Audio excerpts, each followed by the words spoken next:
तो जम्मू में मैं समझती हूँ कि कश्मीर से कम प्रॉब्लम्स नहीं है, बल्कि कश्मीर से ज्यादा है। 2 लोगों को छोड़ के जो दुनिया के अमीर तरीन बिजनेसमैन बन रहे हैं, बाकी सब गरीब होते जा रहे हैं। तो उससे ध्यान हटाने के लिए हिंदू मुस्लिम और उसके लिए मुसलमानों की मस्जिदें जो है तोड़ने का बड़ा अच्छा ये तरीका है। इसमें हिंदू मुस्लिम का झगड़ा करा। हो सकता है विश्व गुरु हम किसी और चीज में न बने, मस्जिदें तोड़ने में बन जाए।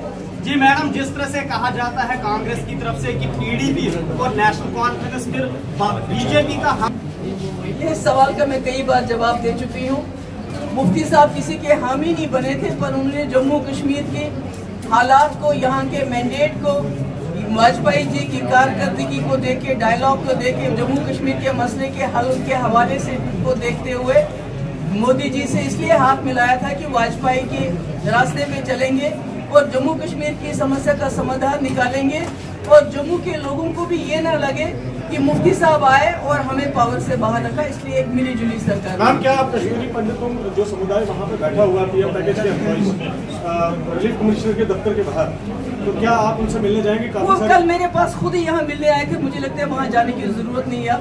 वो मेरे से पास आए, उन्होंने मुझे अपनी प्रॉब्लम्स बताई। वो बहुत मुश्किल हालात में है।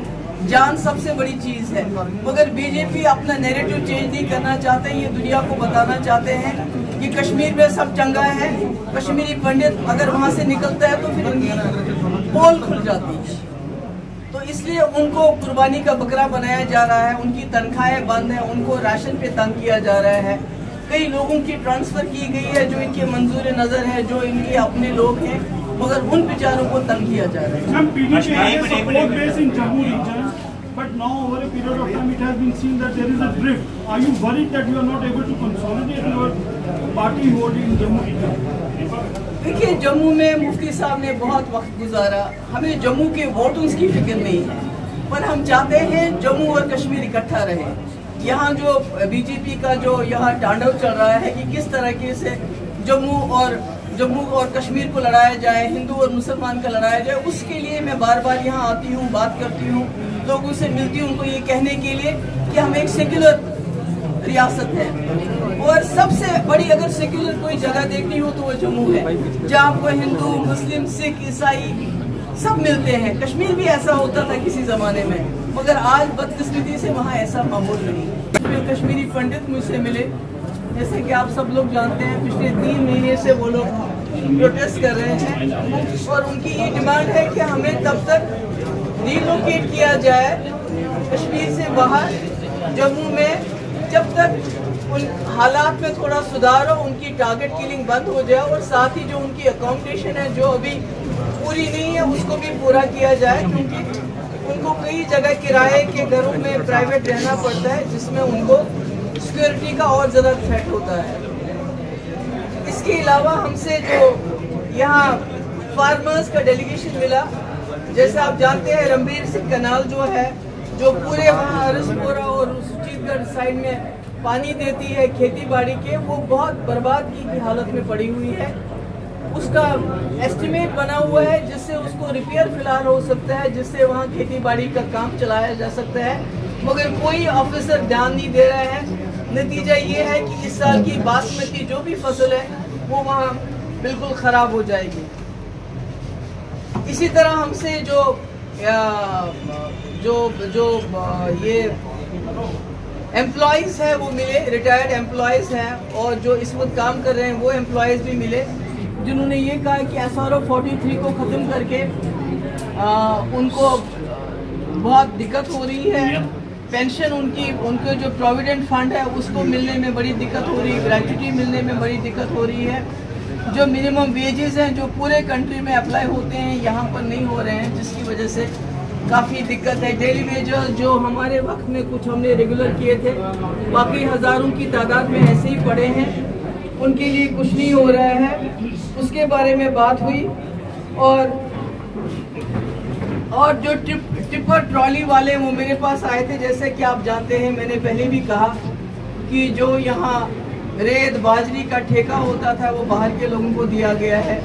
इन लोगों के लिए मुसीबत बन गई। इनको कहते हैं 2 घंटे के अंदर आप अपना जो भी ट्रांसपोर्ट कर रहे हैं वो कर लीजिए, अगर उसके अलावा किसी टाइम पकड़े जाते हैं उनको बहुत पैसा पेनल्टी देनी पड़ती है या तो अदालत में जाना पड़ता है, उसकी वजह से उनको बहुत दिक्कत है। इसी तरह कश्मीरी पंडित जो हमारे पास आए थे उन्होंने ये भी शिकायत की कि सिलेक्टिवली कुछ लोगों को जो यहाँ रूलिंग पार्टी है उनके कहने पे ट्रांसफ़र किया गया है, उनको यहाँ लाया गया है, मगर जो बाकी लोग हैं उनकी ज़िंदगी के साथ खिलवाड़ हो रहा है।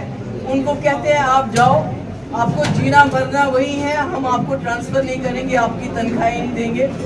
इसलिए ये सारे जो इश्यूज़ मैंने अभी टच किए हैं, माइक्रो इंडस्ट्रीज़ है, उन बेचारों के लोन है, उनको दिक्कत हो रही है,